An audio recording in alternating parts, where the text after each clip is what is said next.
Okay, so God just spoke to me, guys, and man, am I afraid of God. Like, I fear him tremendously.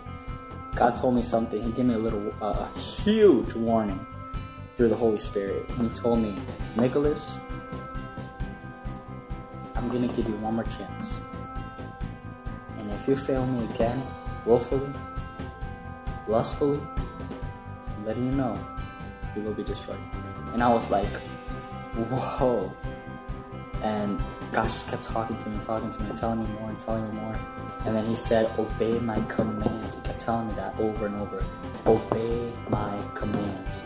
And I was like, okay, you know what? I gotta obey God, because if he told me that I only got one chance left and this is the real deal, and if I blow it, I'll blow my whole life away. What I mean by that is, I won't achieve my dreams. I won't go forward. I won't be blessed tremendously beyond my dreams.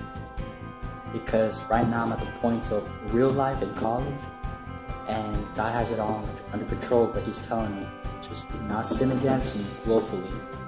Don't fail me willfully, purposefully. Do not fail me. Obey my commands. Man, you guys got no idea how scared I got. I was so fearful. I was like, wow. Yeah, this is the day. He told me specifically today, which is September 16, 2018. Today is the day when he gave me those commands. He's telling me, Nicholas, I'm warning you. You got one more chance. If you do it again, if you sin willfully again, I'm not gonna change my mind. I will destroy. That's scary.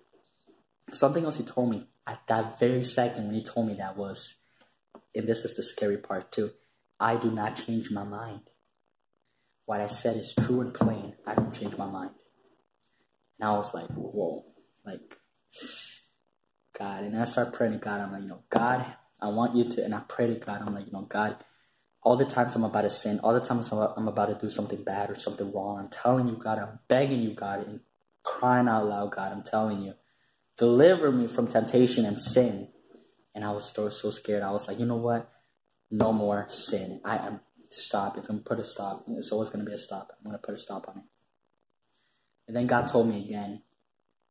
The last thing he said was, I will help you in your time of needs.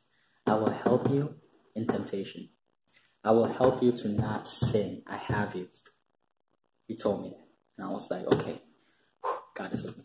So, guys, God is about to do something really big in my life. And it's a choice whether I want to obey God or go into destruction and not have my dreams accomplished and not have a life.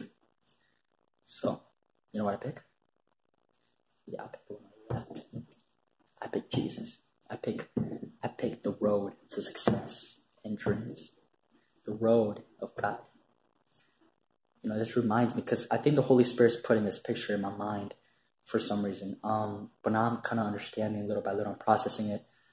I noticed that God told Saul, and I'm not talking about Paul, Saul. No, I'm talking about Saul, who tried to kill David. You see, King Saul went with his soldiers to fight against a nation.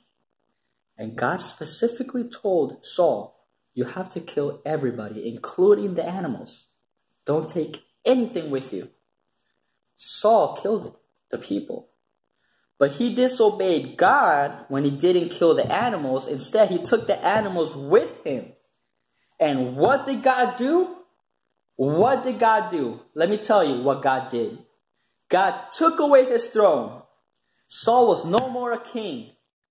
And the prophet said, I'm sorry, Saul, but you're the one who has to be sorry. God has rejected you. The Lord is now not with you no more. Because you disobeyed your God. You disobeyed a very strong commandment, and you turned and twisted it like the devil himself. You turned and twisted his commandment and took advantage for your own gain. You see what I'm saying? So Saul lost the throne And God blessed David to be the true first king of Israel. Of course, the king of Israel and the king of all Jews and the king of the whole world is Jesus himself. But at that time, Saul lost his kingdom, his king chair, his position, and David got it. And guess what happened to Saul? God punished him. He was no longer a king. Plus, and this is something that's a mystery about God.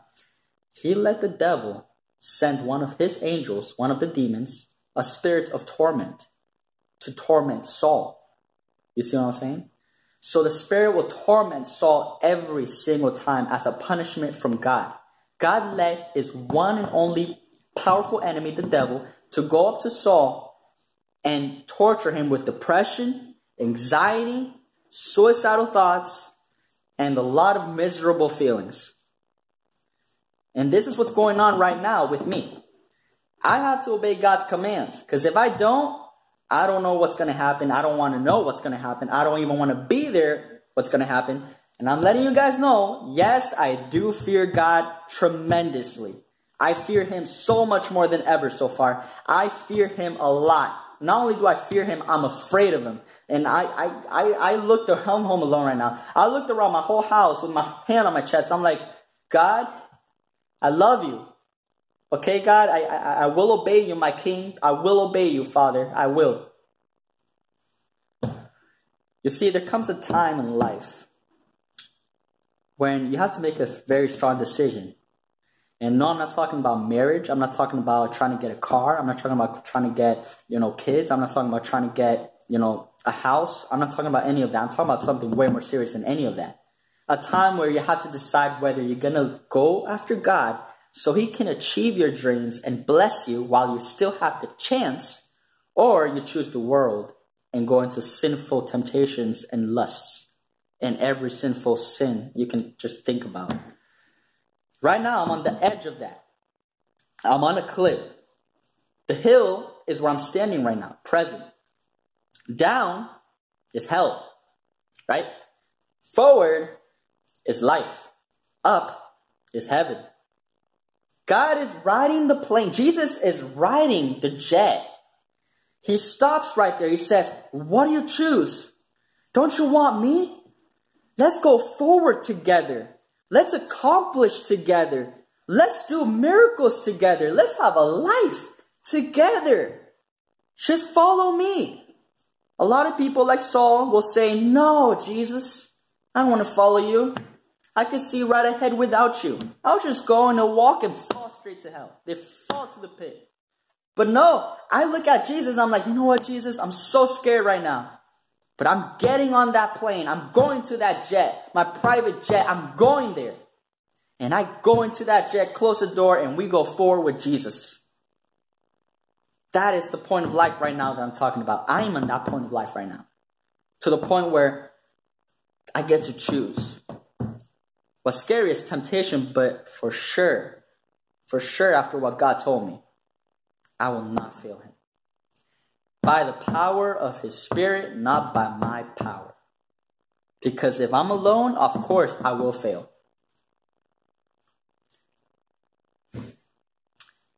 Man, guys, just scary. It's scary. I learned a lot in this 50 seconds. I know that God is working in my life, and yeah, so a lot of scary stuff going on. But what I do know, I'm ready to go forward with Jesus. Because he's crying out for me. He's yelling at me. He's screaming at me. Nicholas, I'm here. I'm here. I'm here. Pick me. Choose me. I'm with you. I'm here. Let's go together. Let's do this. I'm ready for it. Let's do this.